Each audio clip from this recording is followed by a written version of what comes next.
Great. Well, I will get started because I think we have just an hour today at the lunchtime, and there's a lot to discuss. Welcome to everyone. My name is Matthew Engelke. I'm the director of the Institute for Religion, Culture, and Public Life, and we are hosting this event along with co-sponsorship from the Harriman Institute. And we have today the new director of the Harriman Institute, Valentina Izmirlieva, who is going to be chairing and moderating, along with Catherine Wanner, who will be giving us a presentation on the ways in which we should think about religion and public religion in relation to the war in Ukraine at the moment. Just a few very brief remarks from me. Again, this is an hour-long lunchtime seminar. There will be time after Professor Wanner speaks and she and Professor Izmirlieva engage in a bit of conversation for you all to ask questions yourself. Please do so at any time during the presentation or conversation in the Q&A box at the bottom of your screen. You should see a Q&A function and you can type in your question there. You're welcome to do so either with your name or anonymously, and either Professor Izmirlieva or I will read that out to the group. So please feel free to join in that way. I'm really grateful to both Valentina and to Kathy for joining us, especially on such short notice. As you might imagine, given their expertise, they are being called upon to address a number of audiences at the moment, and I'm really grateful that they've taken the time to do so for IRCPL and in conjunction with the Harriman Institute. Just a few words of introduction. I mentioned that Professor Izmirlieva is the new director of the Harriman Institute. She's also a professor of Slavic languages and literatures here at Columbia University. She is a scholar of Balkan and Russian religious cultures and also has a strong background in critical theory. Her research addresses cultural exchanges among Christians, Jews, and Muslims. And she is the author of All the Names of the Lord, Lists, Mysticism, and Magic, published by the University of Chicago Press. And she also founded and leads the Black Seas Network, which is a global initiative to investigate the Black Sea as a hub of cultural, historical, and political interest. Catherine Wanner is professor of anthropology and also has affiliations with history, religious studies, and the Rock Ethics Institute and the School of International Affairs at Penn State University. She is the author of numerous books on religion in Ukraine and has broader connections and expertise across the Eastern Europe and Eurasia areas. She is the author most recently of Everyday Religiosity and the Politics of Belonging in Ukraine, just out this year. Kathy, I don't know if it's actually on the book stands, as it were, but almost a month or almost, so. but we are looking forward to that. And she is a graduate of Columbia, so it's very nice to welcome you back in this capacity. I'm now going to turn it over to Valentina and to Kathy for the talk, and then Valentina for the discussion. So thank you all once again, and especially to our two guests today. Thank you, Matthew. I'm grateful for the invitation. I'm very happy to be here with you. I only wish I was actually in New York. But I guess Zoom is the next best thing. So I believe this Russian invasion of Ukraine, which began just about a month ago, on February 24th, with a broad land, air, and naval assault, already has and will continue to unleash utterly staggering changes on multiple levels, certainly for Ukraine, but even for the world at large. And I think when we take inventory of all that has been lost and destroyed, I think we'll find many aspects of religious and political life in Ukraine will have been irretrievably changed. And so today, what I'd like to do is consider the religious landscape in Ukraine prior to the war and use that as a baseline for comparative purposes to understand some of the developments the war has unleashed and to consider those that are likely to have significant impact on religious organizations, believers of all faith traditions, and the overall atmosphere of religiosity in Ukraine. Essentially, I'll argue that given the polarization that all wars engender, as they push people into sharply defined groups and categories, one group in this borderland region is likely to be highly affected. Among the casualties of this war is likely to be the option of considering oneself just Orthodox, просто православный, as they say. Just Orthodox is juxtaposed to claiming that one belongs to a particular church associated with a certain patriarch, whether that patriarch resides in Moscow, Kiev, or Constantinople.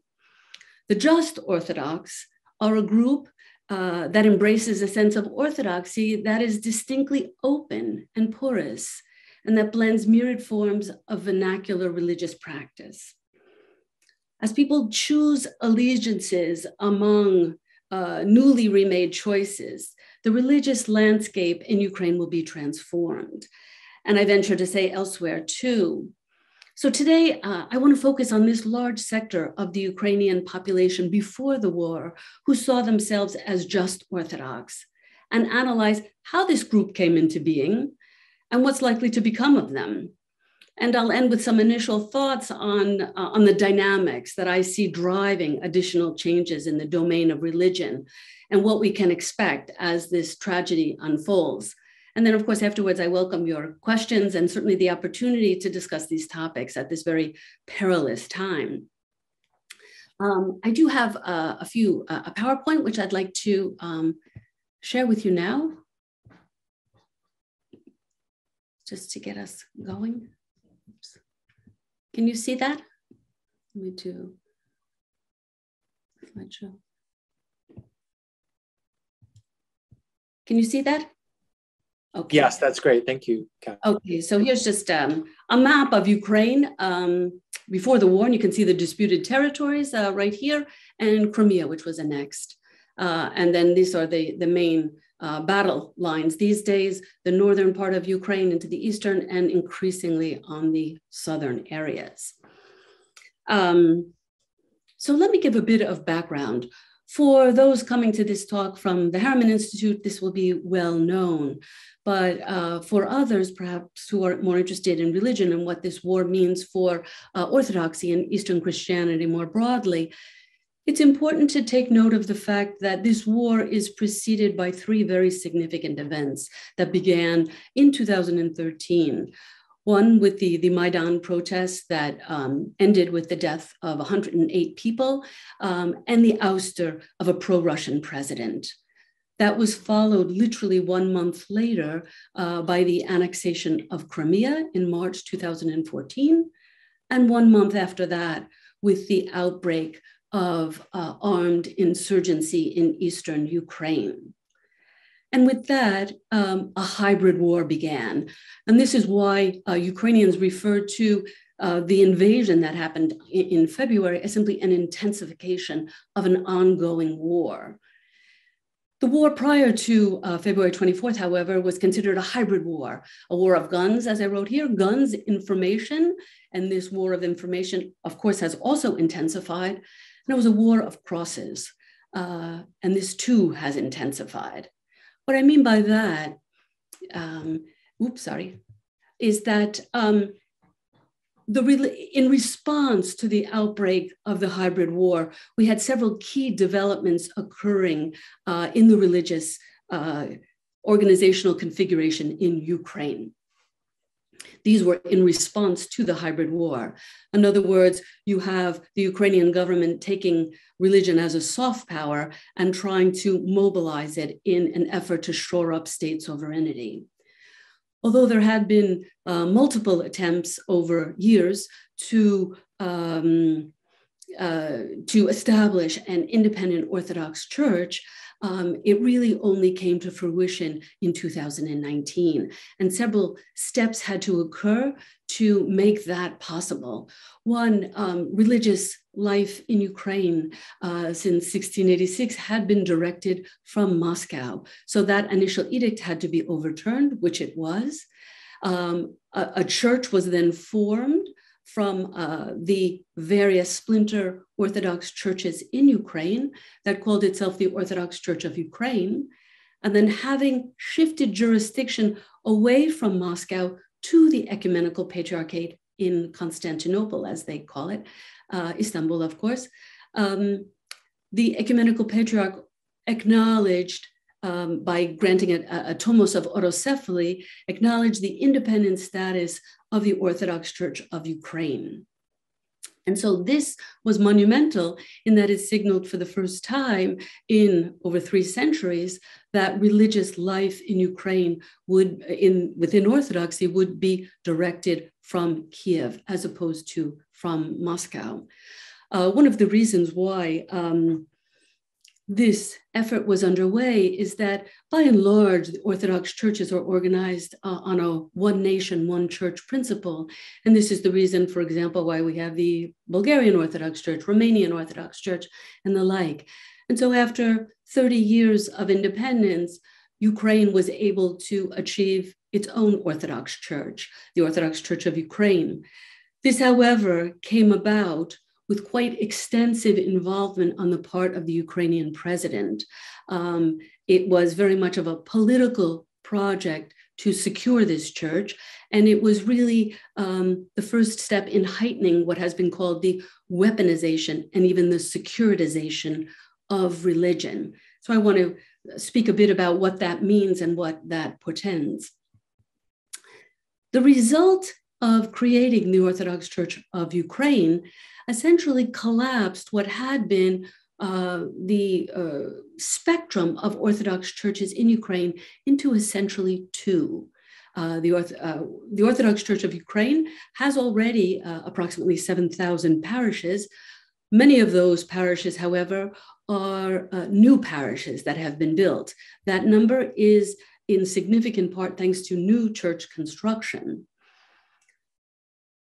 The other competing Orthodox Church, which is also canonically recognized, is the Ukrainian Orthodox Church of the Moscow Patriarchate.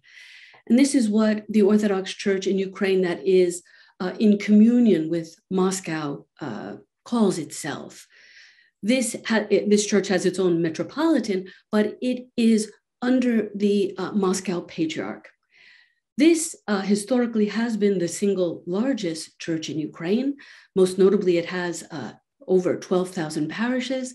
3 of the most important monasteries for all Eastern Slavs are located in Ukraine and are under the jurisdiction of the Ukrainian Orthodox Church of the Moscow Patriarchate. So having created these 2 churches, and let alone in a period of tension between Russia and Ukraine since 2014, myriad questions arise as to what the fate of either of these 2 churches will be. Either the Ukrainian Orthodox Church of the Moscow Patriarchate could blend in with the Orthodox Church, or it could continue to have an independent existence. These questions become quite acute because in Ukraine, there is a very significant portion of the Ukrainian population that has historically refused to ally with either of these 2 churches, and preceding this, the other churches, Orthodox churches that existed in Ukraine, preferring instead to refer to themselves as just Orthodox, prosto pravoslavny. This is a very significant group of people. If there are approximately 44 million Ukrainians, 2/3 are Orthodox. And historically, close to, in 2010, for example, 1/2 of those who were Orthodox considered themselves just Orthodox, 54.6% to be exact. And even arriving to the point of 2019, while that number had decreased somewhat, it still remained at 46.6%. So we're talking about a very significant group of people. However, since the war broke out, since tensions mounted, we see a reduction in the number of people who claim to be just Orthodox. And it took 3 years, but we do now have the number of people who claim an allegiance to the Orthodox Church of Ukraine for the first time exceeding the number who claim to be just Orthodox. And this is very significant. I focused, the book that Matthew references focused on this population of just Orthodox. I focus on them because they constitute something of swing voters, if you will. They are courted by both the Orthodox Church of Ukraine, with a patriarch or a metropolitan currently in Kiev, and they're courted as well by the Orthodox Church of Ukraine that is connected with Moscow.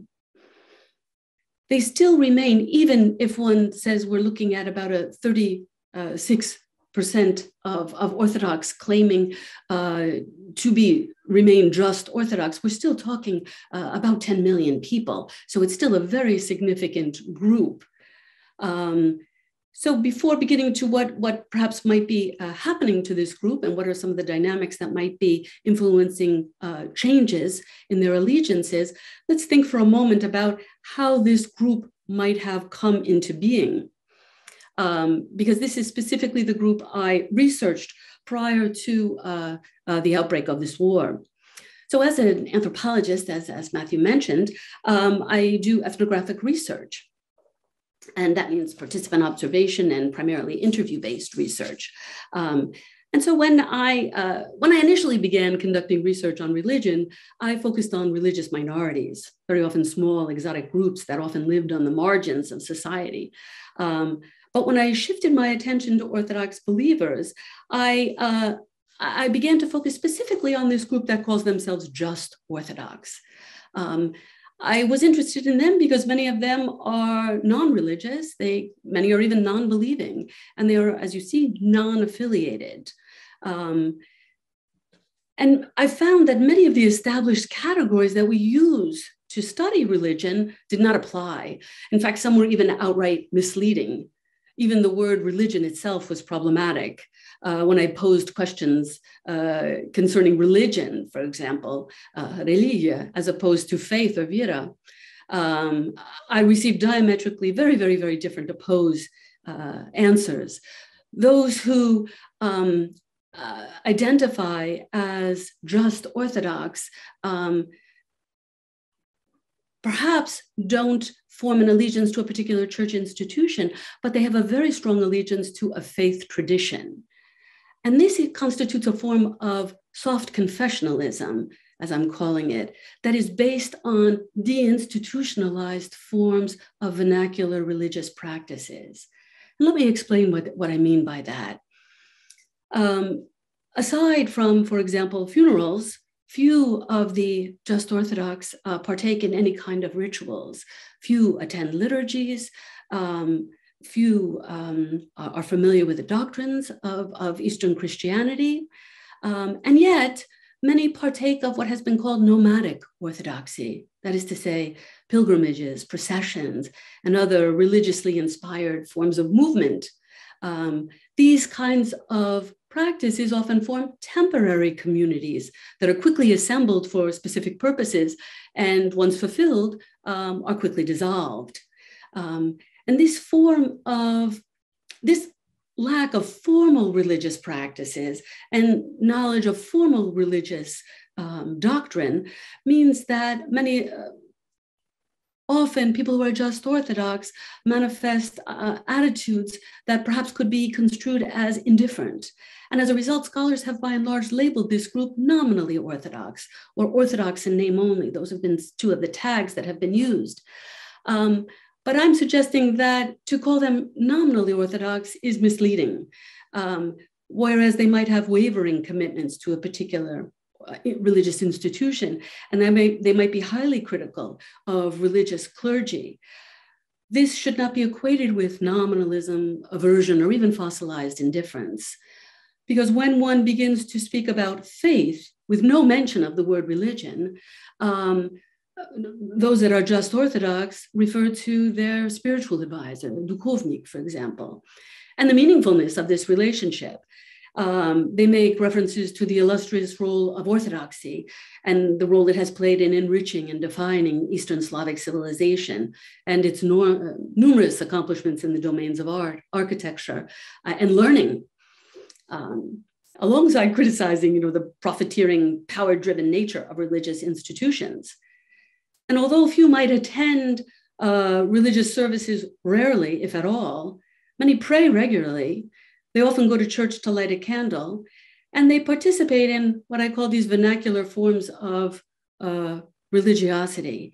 Many attend exhibits, concerts, performances with religious themes. In short, in doing research for that book, it quickly became apparent to me that in order to study Orthodox practices among this very significant sector of the population that called themselves just Orthodox, church is not the best place to go. And perhaps it's even best not to even mention religion. Since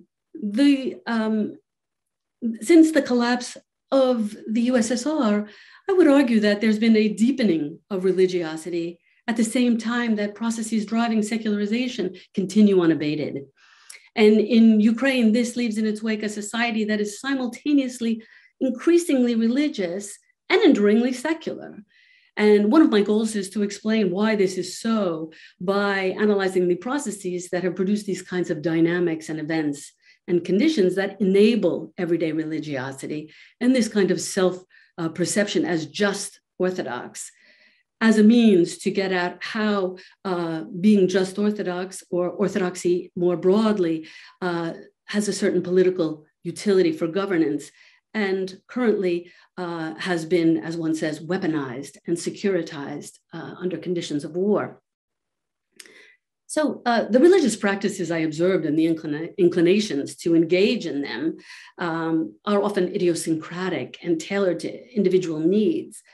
Yet because they are so pervasive and draw on a common Eastern Christian faith tradition, they amount to a collective expression of faith that feeds what I'm calling an effective atmosphere of religiosity. And the atmosphere that has emerged in Ukraine and the dispositions, sensibilities, and temperaments that stem from it have allowed religion to enter the public sphere, public institutions, and politics in very significant ways.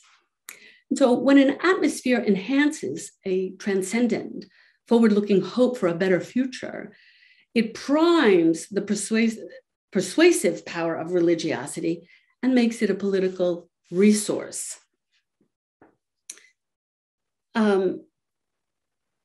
In the interest of time, I won't go into this now, but perhaps it will be of interest later on. I'll be happy to speak about how this group of just Orthodox is perhaps different from the so-called nuns that one finds in the United States, or how one categorizes Jews, because I think there are, that is Jews without religion or cultural Jews, what have you. I think there are certain important parallels there, but I'll leave that to the Q&A if there's interest on that front. Let me now begin to think about how this group of just Orthodox forms and what the role of the effective atmosphere of religiosity is in creating it. Kiev is known for its golden domes, and that refers to the presence of Orthodox churches. This is Sofisky Sobor, the St. Sophia Cathedral in Kiev. It holds, as do other monasteries under the Moscow Patriarchate, the unusual status of the land is owned by the state of Ukraine, and yet the museums that are there are also under state control, and yet the churches itself are under the jurisdiction of the Moscow Patriarchate. So the prevalence of religious architecture is then complemented by a prevalence of religious signs in public space. We have here, for example, a monument to the Ukrainian famine, which obviously is drawing on direct religious symbolism and sentiment. And this is placed on a public square, but right before St. Michael's Cathedral, which was dynamited by under Stalin in the 30s. And then in the 1990s, in independent Ukraine, was rebuilt. It is currently now under the jurisdiction of the Ukrainian Orthodox Church, the Orthodox Church of Ukraine, I should say, the more recently created one. Here we have one of the plethora of shrines that exist, certainly in Kiev, but elsewhere in Ukraine, that are created by individual city residents to honor those who died in the Maidan. These were so pervasive and so heartfelt that in many instances, especially in Kiev, the state has actually co-opted these shrines, and now they are firmly ensconced in the urban landscape. Here is a more recent shrines in a similar improvised vein, and it says, "Mom, I'll come back." And that was on the part of soldiers who have died in this hybrid war leading up to the invasion that recently began. We also see, for example, this stands right on a commercial property. It's a television station, but it's outward facing onto a public square. It's obviously a shrine to the Virgin Mary. That's in Lviv, Western Ukraine. And here we have in the main metro of Kharkiv, the second largest city in Ukraine, an icon-like representation of Saint Tatiana. In all of these instances, these kinds of religious iconography, either in some instances serves a decorative purpose, but of interest to me is the fact that this decorative nature can pivot to the sacred, as Jonathan Smith once said, and become religious or have religious connotations. We also have had a tremendous, after 2014, expansion of the military chaplaincy. And this is a current poster boasting the number of officially employed chaplains within the Ukrainian Armed Forces at 102. There are, I'm certain, at least double that number that are also serving in the armed forces. And you'll note here the different confessions that are part of that. But the expansion of the military chaplaincy also led to a medical chaplaincy, prison chaplaincy, orphan chaplaincy, what's called a youth chaplaincy. In short, in the short period after 2014, we saw a radical introduction of chaplains, once again, sort of priests, but in this lay capacity, being formally integrated into public institutions, be they religious, medical, transportation, or military. So that prevalence of religious signs in public space is complemented by, entry of chaplains into public institutions is complemented by these vernacular religious practices. And here you see the possibility to place prayer requests. This is at a cemetery. This is a very common thing where the idea that there's an intermediary that helps you appeal to supernatural divine intervention to respond to whatever ails you or sorrows you. Here you have the practice of going to a church to light a candle. So even though a great many of the just Orthodox might not ever attend a liturgy, a great number place prayer requests and light candles. These are shots of some of the vernacular practices. This is water baptism, as it's called, at the reenactment of baptism in the River Jordan in the Middle East. But of course here, when this occurs in January, it's among snow and ice. Here is another sort of water-based vernacular practice that is very, very common. It's bathing in a sacred spring. I might add this photo was taken also in February, so it was around this pool of sacred spring water was also snow and ice. And this is a very, very common practice that people who are, let's say, just Orthodox frequently engage in. All this by way of saying that you have this sense of religiosity among a certain group of people. How then to get them to change? And so what we see happening, among other things, I would say, is that there's a pressure to, as I pose here, asking, is history secular? Is it still secular? A use of history and historiography to make differences and divisions among two peoples. And very often it's the churches that performatively enact these historical divisions. Just to cite one example, is you have the Orthodox Church of Ukraine referring to World War II and celebrating Victory Day on May 9th and highlighting World War II, an effort among Ukrainian nationalists to secure independence by fighting against the Soviet Red Army. And that is seen as a forerunner to Ukrainian independence. So they point to the imperial nature of Russia and the incessant oppression under Russian rule. Whereas the Ukrainian Orthodox Church of the Moscow Patriarchate refers to the Great Patriotic War and commemorates Victory Day on as they do May 9th, as they do in Russia, and similarly stresses that victory during the war was possible via this collaborative effort. And this is the reason why you hear references to denazification, because during the war, some elements of Ukrainian nationalist movement forged an allegiance with Nazi forces in an effort to secure Ukrainian independence. That's one of the contributing factors to this plan to denazify Ukraine today and justify this the war. However, this competition for the just Orthodox is reaching shrill proportions after the invasion. One of the main reasons for that is the stance taken by the Moscow Patriarch, Kirill. This is a statement he made on February 24th, the day the invasion occurred. And although he's got the historical references, he does not at all condemn the invasion, nor does he condemn the attack on civilians. And it's important to note that given that 1/3 of the parishes under the Russian Orthodox Church are in Ukraine, it's a situation of Orthodox fighting other Orthodox. Even worse was a statement he made 1 week later on so-called Forgiveness Sunday. And I had to put this up because he perhaps otherwise would not have believed it. He is appealing to a clash of civilizations, and the main justification given for the invasion, and by this point there already are substantial casualties by March 6th, is that this is necessary so as to block gay parade from occurring in Ukraine. It has occurred now for about 10 years.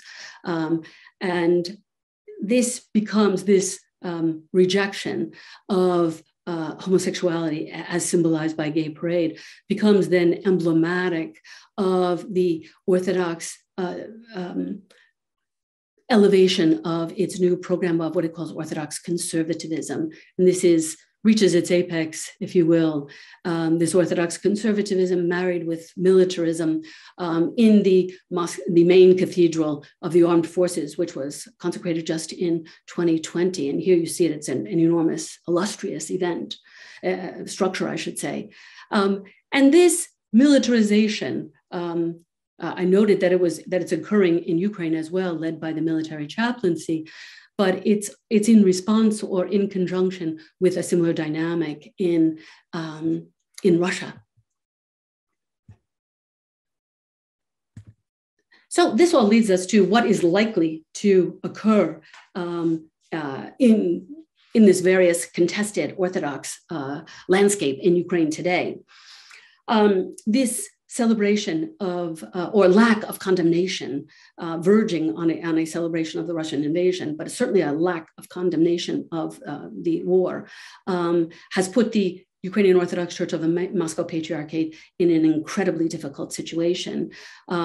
There were initially refusals to pray for Kirill during a liturgy, and now there are attempts to appeal to the Ecumenical Patriarchate in Constantinople for its own autocephaly, which introduces the possibility that we might have two canonically recognized Orthodox churches in Ukraine, which would be a first for the Orthodox world, where generally when there is a predominantly Eastern Christian population, there is a single Orthodox church. That then raises the question, if we have two Orthodox churches, will be teasing out these kinds of historical differences by subverting the secularity of history and harnessing it to an eschatological civilizational trajectory with martyrs and sacrificial offerings to the nation and the like.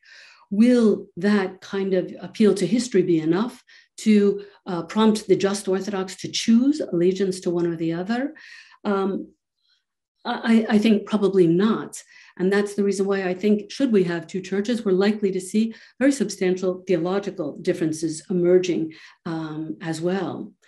The appeal to history and these kinds of theological differences are all about articulating a sense of relatedness and who is related to whom and who belongs with whom, as to following on Putin's claim that Russia and Ukraine are a single nation. That's another example of also weaponizing and securitizing history for the purposes of buttressing the religious concept of a Ruski Mir, or a Russian world.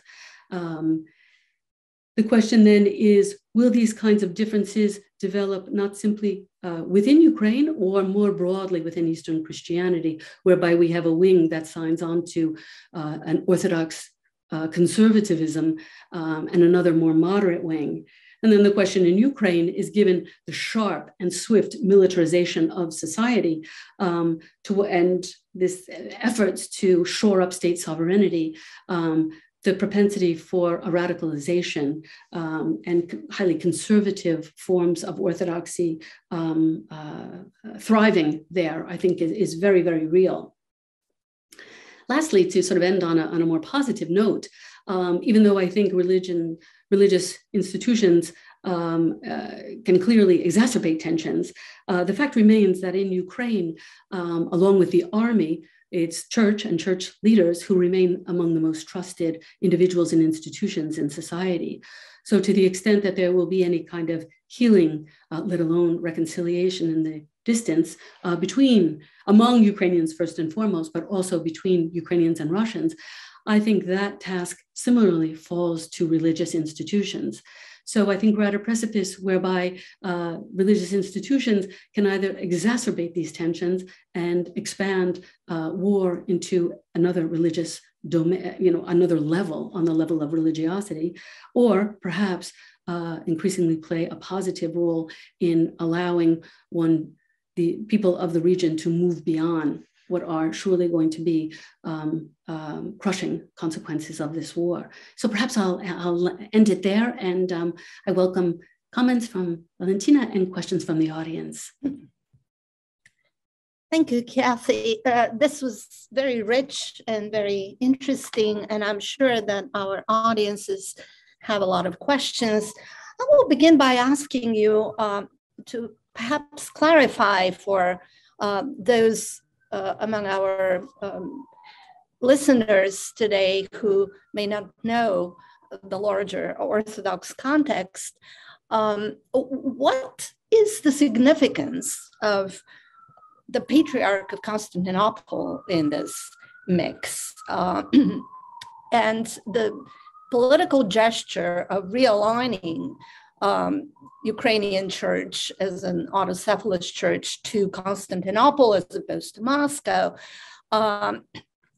because the rivalry between Moscow and Constantinople and the role that Kyiv plays in the Russian aspirations for dominance in the Orthodox world, the so-called Moscow the Third Rome ideology that flourished after the fall of Constantinople in the 15th century, is a key, in my understanding, to unpack the complexity of what we are dealing with right now in Ukraine. Another question, which is perhaps related to this one, is the importance of I mean, when I was in Kiev, just for a little bit of personal context, exactly in the fall of 2018, when the talk about Tomos really peaked, and a persistent conversation on the ground among Ukrainians was their conviction that the churches in Ukraine, individual churches and church and clergy that belong to Moscow Patriarchate are tools for increasing and maintaining Russian influence in independent Ukraine. So I would like to hear your thoughts about that under the larger umbrella question of how important, in your opinion, was the recognition of an autocephalous Ukrainian church from Constantinople in 2019 to what we witness right now, the horrific events since February? Well, I think some have argued that this is a religious war, and I don't think that at all. I think this is a war that has a very prominent religious dimension to it. And in that sense, the ecumenical patriarch has become extremely important. It was of monumental significance that the ecumenical patriarch intervened after, from a Ukrainian perspective, it's after multiple attempts historically to achieve an independent Orthodox Church. At this critical juncture, with armed insurgency already in Eastern Ukraine, the ecumenical patriarchate and 30 years of Ukrainian independence, the ecumenical patriarch intervened and granted the Tomos, allowing for a canonically recognized Ukrainian Orthodox Church of Ukraine. This is very, very, very significant. And of course, having done it once, some members of the Orthodox Church of Ukraine, of the Moscow Patriarch, are appealing to him to do it twice. So this is a decisive turn because, for example, it opened up a plethora of questions. Will there be a unification of all Orthodox churches in Ukraine? At one point, after the collapse of the USSR, fully half of the churches of the Russian Orthodox Church were in Ukraine. And as I mentioned, 3 of the 5 most significant monasteries are in Ukraine. There's been enormous church building in Russia as well. And so at this point, we're down to about 1/3 of the Russian Orthodox Church's parishes being located on the territory of Ukraine. Still, that's quite significant. There's an imbalance in the number of bishops, for example, that are actually born in Ukraine who serve in the Russian Orthodox Church. There's a significant number of, proportionally speaking, more believers that are more active participants in church life. If there's low attendance at liturgies in Russia, in Ukraine, it's greater than it is in Russia. In short, having formed one independent church, let alone 2, it opens up the prospect that should Orthodox believers within Ukraine unite under one church, it could become, it could substitute the third for Moscow as the third Rome. In other words, it could be a very significant source of competition. And of course, the Russian Orthodox Church recognizes its own roots, the roots of Holy Rus, as they say, in Kiev and in the Kievan Rus state. And Putin appeals to the origins of the Russian state in Kievan Rus. So this kind of use of history or misuse of history for religious purposes. But it was very, very significant that the ecumenical patriarchate at this juncture allowed for the creation of an independent church. And I think the charges that the Russian Orthodox Church was using its churches as a tool, if you will, to cultivate an allegiance to Moscow and continued adherence, even a subservient adherence to Moscow, was in part attributable to the influence of the church.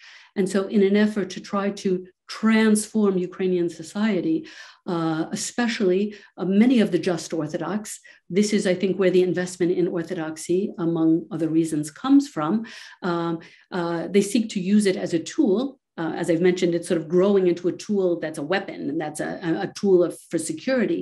But initially, it began as a tool to influence the thinking of people. Thank you. I just want to add that, for clarity, that the creation of national churches through schisms is not unique to the Ukrainian crisis. In fact, we may argue that the whole history of Eastern Christianity is one of perpetual schisms and divisions that in the 19th century were used particularly as a part of national projects in the Balkans and then in the Middle East. So it is important to know that it is not an anomaly on the one hand, and that the politicization of the struggle for ecclesiastical independence is a mainstay in Orthodox history. In response to that, Valentina, one thing which I would mention is that one of the concepts that took root before the war, I don't know what its fate will be after the war, but was to counter the concept of a Ruski Mir, or Russian world, as mapping onto an imperial configuration, by suggesting that there is a Kievan tradition, that in fact is an ecumenical tradition that unites both the Eastern and Western forms of Christianity. As perhaps some of the members of our audience know, there's also what's called the Greek Catholic Church in Ukraine. It's a Byzantine Rite Catholic Church that nonetheless recognizes the authority of the Pope. And so what Ukrainians were countering with was this idea that the Kievan tradition is fundamentally ecumenical. And in one sense, I think this plays into also this sense of being just Orthodox. One does not have to choose. It's firmly anchored in religiosity and recognizes religion in multiple spheres, but yet in this kind of broad, or one could even perhaps say amorphous way, whether we talk of a Kievan tradition or whether we talk of being just Orthodox. So in counter-distinction, for example, to the kind of work that Matthew has done on Bible studies, Bible Society's efforts in England to cultivate ambient faith, I'm suggesting that here there is already an atmosphere of religiosity that has in fact been intensified via the various events that have occurred. Thank you. And talking about just Orthodox, which is the main category in your analysis, Rachel Barani asked early on what is meant by just only, or just as in fair, that it is an ambiguous word in English. And I want to piggyback on this question and ask whether you see just Orthodox as a category that is specific to Ukraine, or we can see a similar group in all post-Soviet Orthodox countries. I use the phrase just Orthodox, but it's просто православный, could also be translated as simply Orthodox. But I don't translate it that way because I believe when people claim that they are просто православный, they are saying that I'm just Orthodox. They are drawing a limit. It's not because they can't decide which church to form an allegiance to. They are choosing not to. They are stating an allegiance to a confessional tradition, Orthodoxy, but not to a particular institution. And that, in fact, I think is manifest in these deinstitutionalized vernacular forms of religiosity that are very, very apparent, that allows them to claim to be Orthodox, but just Orthodox, not of the Ukrainian church or not of the Moscow Patriarchate. There's a related question about how is this different with cultural Jews? I think this is a different phenomenon, but yet related. I mean, in other words, we have a great number of Jews who see themselves as Jews, but perhaps they're non-practicing. They are also non-affiliated. They're not observant. But we see among Jews too, they might perhaps have had a bar mitzvah, a bat mitzvah. They might have religious texts. They might, they care that the Holocaust is commemorated. They care about what happens in Israel and the like. So in other words, it has cultural import, and it influences their political views. The main difference between, and we notice how scholars struggle to find a way to characterize this very engagement and yet distance from a particular religious tradition. But the main difference I see is that when those that are cultural Jews, let's say, they are not becoming cultural Jews because they condemn the institution or they're critical of, they might that as well, but that it's more because, in fact, it is a subscription to the agency that is widely endorsed in Ukraine to the powers of supernatural forces. In other words, what makes a person just Orthodox very often is that they're critical of institutions and their leaders. They are not critical of religion or supernatural realms and the like. And that's usually not the case. It's not that people think that, rabbis are all thieves or what have you, or arrogant and the like. And when it comes to the nuns, I see differences there as well too, because there is still this a very strong among the just Orthodox an allegiance to a confessional tradition. People clearly see themselves as Orthodox. So they're not nun. They just have a chosen distance from religious institutions that they by and large see as coercive, corrupt, or otherwise unattractive. I am reading the question comment by Katie David. Thank you for this wonderful presentation. I wanted to ask a bit more about the just Orthodox category, continuing the conversation. In Russia, identifying as Orthodox, in Russia, identifying as Orthodox can be a way to express a Russian national or ethnic identity as well. Orthodoxy as evidence of membership in the Russian nation. Are those that define themselves as just Orthodox in Ukraine gesturing toward an ethnic or national identification as well? Not in a flat kind of a way. I mean, I believe many people who are, let's say, non-believing and otherwise non-practicing might see themselves as just Orthodox because they might engage in what are usually referred to as popular forms of religious practices. I mean, in other words, getting an Easter basket blessed and things of this nature. So to that extent, it allows them to belong to the society in which they live, which is, of course, Ukrainian.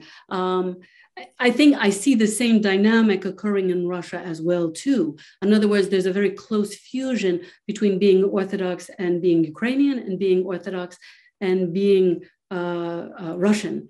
I mentioned the Kievan tradition earlier and this affective atmosphere of religiosity, because I see Ukraine as being somewhat different, whereby it's not, while Orthodoxy predominates, Orthodoxy is it's religiosity that is ultimately the defining influence of being Ukrainian today. In other words, whereas Orthodoxy is much more closely aligned with the Russian nation, here's where I think we can start to see the effects of regional histories, as well as 30 years of state independence, where there is a far greater degree of religious pluralism in Ukraine, in part driven by Orthodoxy and the history of multiple Orthodox churches, that the premium is placed on religiosity as opposed to specific forms of religious allegiance to a particular institution. So it's being religious in the sense of participating in religious practices and these vernacular religious practices that anchors one in a particular place. But I wonder, precisely because the identity as Orthodox is so welded with a Russian identity in Russia, whether this amorphous sense of being just Orthodox is not targeted by the Russian church in order to cultivate a Russian identity within Ukraine. And to that effect, do you have statistics within the Just Orthodox group? How many of them identify themselves as Ukrainian in terms of national identity or ethnic identity, and how many are ambiguous or identify themselves as Russian? Before the war, I have to say, because things have shifted. Right. I'll flip that around and try to combine that with Agnieszka Halimba's question, which I think is a good one as well. I'm afraid I don't have specific statistics right now about that 2001, about how many of those people that, let's say, consider themselves just Orthodox might also consider themselves Russian. In Ukraine, they've made, because of course, at the time of independence, a great number of people would have been considered ethnic Russians. Ukraine got away from tagging people via ethnicity. And there's a consistent rhetorical effort to refer to the people of Ukraine as opposed to the Ukrainian people. In other words, to try to soften, if you will, if not erase, this sense of being Russian within Ukraine. But I do think that first the Maidan, and especially now this war, a great number of people who may have considered them Russian, or who may have one parent who is Russian or speak Russian, or all of these other what could have been manifestations that would have tagged them or prompted them to see themselves as Russian, have really withered. And as a result, there is you can see from the strong condemnation and the participation in the defense of the country that I think there is, Mr. Putin has done more to consolidate a Ukrainian nation as of 2014, and let alone with this war, than I think all of the nation building projects combined could have ever accomplished. Having said that, I'm going to now picking up Agnieszka's question about the chaplaincy. You're right that there has been a great, after 2014, there was a development of the chaplaincy in a very pronounced way in Ukraine. I'm not equating that with the militarization that precedes 2014 in the Russian Orthodox Church, but I do notice a parallel dynamic and an unfortunate tendency to respond to militarism in kind. And of course, the armed insurgency since 2014 and now the invasion only fuels that tendency to militarize the entire society, let alone the militarization as either led by or in strong collaboration with the church, and here I mean churches on all levels. But Agnieszka raises an important point that the chaplaincy, one of the reasons why it was able to expand so radically is given first two outside sources of influence and instruction and the like, coming from the Catholic Church, obviously in countries with such as the United States, there's obviously a very developed tradition of chaplains. And the chaplaincy in a plethora of public institutions. The Catholic Church, and in particular then evangelical Protestant groups, were very influential in helping further develop the chaplaincy. So I'm not equating the two, but I do note that this broad introduction and the tremendous trust that's invested, in particular, military chaplains end up being sort of the ultimate recipients of this trust, given their credentials in religion and as in the war effort, that this could lead to a similar kind of fuel the militarization in Ukrainian society. That's, I think, a tendency that one has to be on the lookout for. I have to say that we have fascinating questions for another half hour at least, but our time is up. I don't know, Matthew, should we continue or? I think, yeah, if you want to take one or two more questions, I mean, that would be great. Sure. Christine Worobets asks, the bombing of Orthodox churches and monastic institutions is disturbing and contrary to Christian principles. What effect will this have on the just Orthodox and other believers? I think at last count as of yesterday, something like 54 churches had been bombed, and the majority of them are under the Moscow Patriarchate. This, of course, is deeply troubling to many people, including the just Orthodox. I think more troubling still are the kinds of statements that come from Patriarch Kirill. But the combination of Kirill not condemning an invasion whereby some Orthodox believers are now not only bombing other Orthodox believers, but even bombing churches that are under his jurisdiction. We start having unthinkable contradictions upon unthinkable contradictions. And I do think I do believe this has put the Ukrainian Orthodox Church of the Moscow Patriarchate in an unresolvable conundrum. In other words, I do think it will either become autocephalous itself or fold into the Orthodox Church of Ukraine. I don't see how. They already were losing members over time, significantly since 2014, even though in my book, now it's sad to look back, but in the book I document the extent to which a great number of people might not have experienced a particular local church that was under the Moscow Patriarchate as the arm of Russia in their lives or in their town or what have you.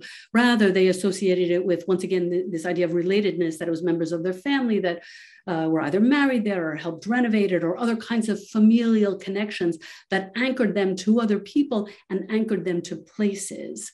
But I think we saw, once again, in 2014, there was some churches under the Moscow Patriarchate that already then refused to pray to Kirill. And that has, of course, radically accelerated since the invasion. And I don't think that's at all going to diminish. Well, just the hypocrisy and the audacity of Kirill's statement on Forgiveness Sunday of all times is something that is not even worth discussing. Again, I think that we should send the questions that we couldn't address to Kathy, and maybe you can continue the conversation by other means. And we really hope to have you back for a longer discussion. Thank you very much, and to Matthew. Yes, I would love to come back in person. It was delightful, and I thank everyone for all their questions. I'll happily read them afterwards and consider them. Thank you.